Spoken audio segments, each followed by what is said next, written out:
কাকে ক্ষমা করা হবে বা কাকে ক্ষমা করা হবে না এই সিদ্ধান্তটা সম্পূর্ণ ট্রাইব্যুনালের, অর্থাৎ সাবেক প্রধানমন্ত্রী শেখ হাসিনা, সাবেক স্বরাষ্ট্রমন্ত্রী আসাদুজ্জামান খান কামাল, পুলিশের আইজিপি চৌধুরী আব্দুল্লাহ আল মামুন, সাবেক সেতুমন্ত্রী ওবায়দুল কাদের, তারপরে তালুকদার আব্দুল খালেক, পুলিশ কমিশনার খুলনা, অর্থাৎ যারা এই ঘটনার জন্য দায়ী সকলের বিচার দাবি করেছে, শাস্তি দাবি করেছেন।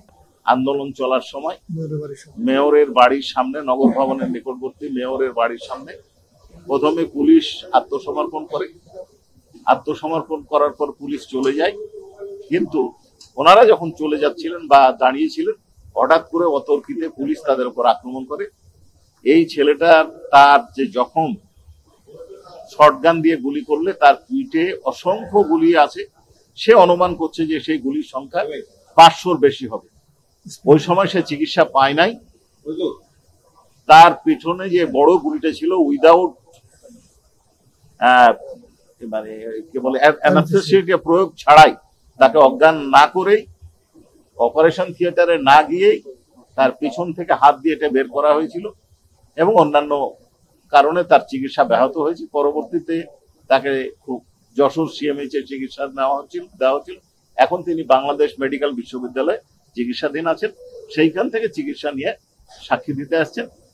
যে 3 জন সাক্ষী দিয়েছেন তার একজন হচ্ছেন জব্দ তালিকা, আপনাদেরকে বলেছি, এবং যে 2 জন সাক্ষী এখন বক্তব্য দিলে তাদের এই ঘটনার জন্য যারা দায়ী, অর্থাৎ সাবেক প্রধানমন্ত্রী শেখ হাসিনা, সাবেক স্বরাষ্ট্রমন্ত্রী আসাদুজ্জামান খান কামাল, পুলিশের আইজিপি চৌধুরী আব্দুল্লাহ আল মামুন, সাবেক সেতুমন্ত্রী ওবায়দুল কাদের, তারপরে তালুকদার আব্দুল খালেক, পুলিশ কমিশনার খুলনা, অর্থাৎ যারা এই ঘটনার জন্য দায়ী সকলের বিচার দাবি করেছে, শাস্তি দাবি করেছেন।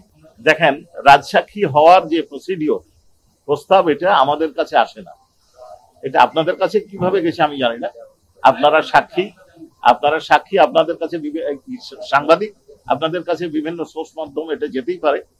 প্রসিডিওর যেটা, সেটা হচ্ছে যে ওনারা সাক্ষ্য গ্রহণের যে কোনো পর্যায়ে, চার্জ হিয়ারিং অর্থাৎ চার্জ যেদিন অর্ডার দিবেন সেই দিন থেকে সাক্ষ্য গ্রহণের যে কোনো পর্যায়ে, অর্থাৎ বিচারের যে কোনো পর্যায়ে যে কোনো আসামি তার বিরুদ্ধে আনিত অভিযোগ স্বীকার করার পর আদালতের কাছে অ্যাপ্রুভার হওয়ার, ক্ষমা প্রার্থনা করে রাজসাক্ষী হওয়ার প্রার্থনা করতে পারেন। সিদ্ধান্ত দেওয়ার এখতিয়ার সম্পূর্ণ ট্রাইব্যুনালের। কাকে ক্ষমা করা হবে বা কাকে ক্ষমা করা হবে না এই সিদ্ধান্তটা সম্পূর্ণ ট্রাইব্যুনালের, এবং শুধুমাত্র উনি একটা কন্ডিশনাল অর্ডার দিয়েছেন, জাজমেন্ট দেওয়ার সময় উনি সিদ্ধান্ত নিতেন। কিন্তু এইখানে যেটা বিষয় হচ্ছে যে একজন অপরাধী বা একজন অভিযুক্ত যদি ক্ষমা পায়, তার মানে এই নয় যে তার অধস্তন সকলেই ক্ষমা পেয়ে যাবে।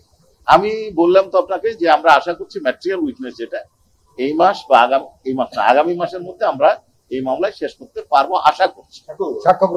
ম্যাটেরিয়াল উইটনেস আয়ো ছাড়া, অথবা খুব বেশি হয়তো পরের মাসের ফার্স্ট উইকে যেতেও পারে।